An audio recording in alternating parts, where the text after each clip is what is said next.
As you can see, I've started on the insulation today. I'm using 50mm thickness for the walls and 40mm for the roof. So I've started on this side wall and I'm just on the back now. Obviously I'll have the other side and the front to do as well. I'll also have these apex sections and the roof. So it's pretty straightforward to do. It's a bit of a messy job, as you can see. But all I do really is measure the width, measure the depth of each section, cut it out with a handsaw to make it as snug a fit as possible, because I don't really want air gaps around the sides. And then it just pushes in, and it's a friction fit. So I just cut them as close as I can, push them in. If they don't go in, I just run a handsaw down the side and shave a bit off. Obviously wearing a mask. The cavities that I'm filling are obviously the thickness of the timber, which is 3 inches.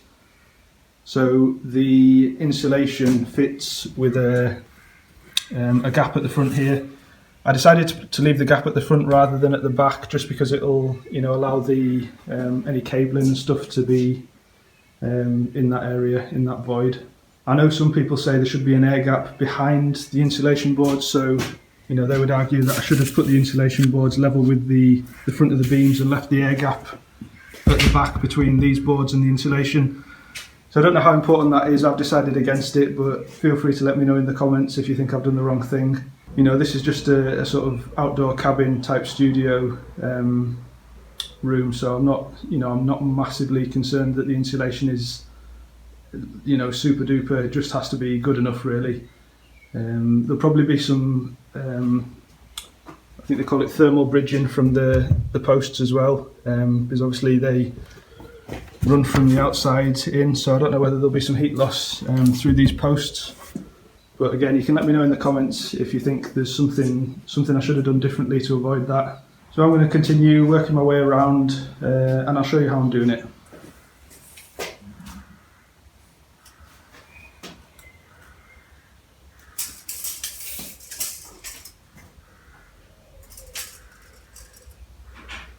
I'm just measuring and marking by puncturing the insulation board with the end of the tape measure.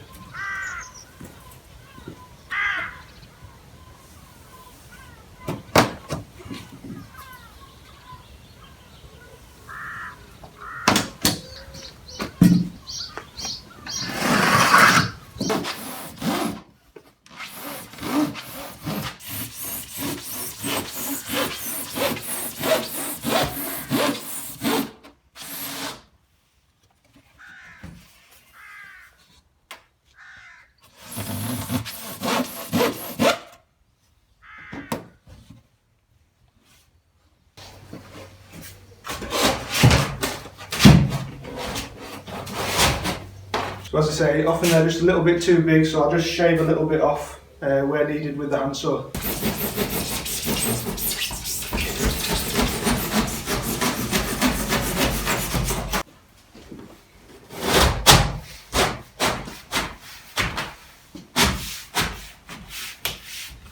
So that's fit pretty neatly now. I'm pretty happy with that, and that's the kind of fit I'm going for with all of them, really.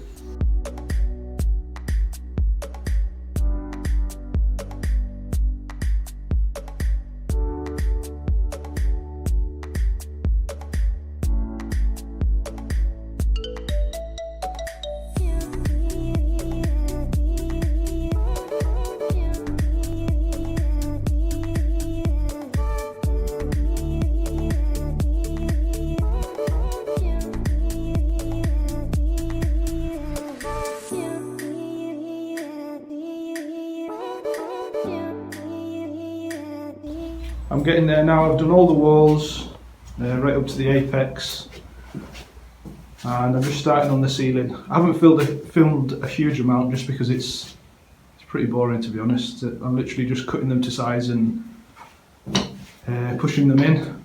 I'm using this extendable kind of prop to hold the ones in the ceiling while I'm trimming them, but they're just a friction fit as well. I haven't glued them. I thought I might have to use like a spray adhesive or something, but so far they've just been friction fit between the posts, the beams. and there's going to be a plywood ceiling put in underneath them, so you know they'll not drop out. So I just need to finish putting the 40mm insulation across the rest of the ceiling, and then it'll be time to start the cladding. So that's everything insulated now. Really pleased to get that done because it's a pretty boring job. The only thing I'm going to do now is I'm going to go around and any sort of gaps within the insulation where it's not quite fitting right, like there for instance. There's not too many, but just here and there where I've not got it quite as snug as I'd hoped. I'm going to go around and spray foam into the gaps, just expanding foam to fill them.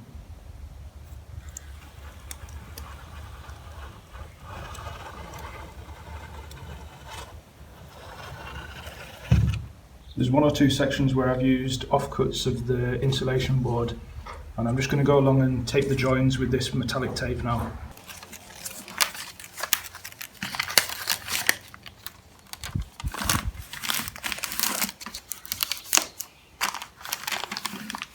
So that's the cabin fully insulated now. I think the next job will be the internal cladding, so please subscribe to stay posted for that, and I'll see you next time.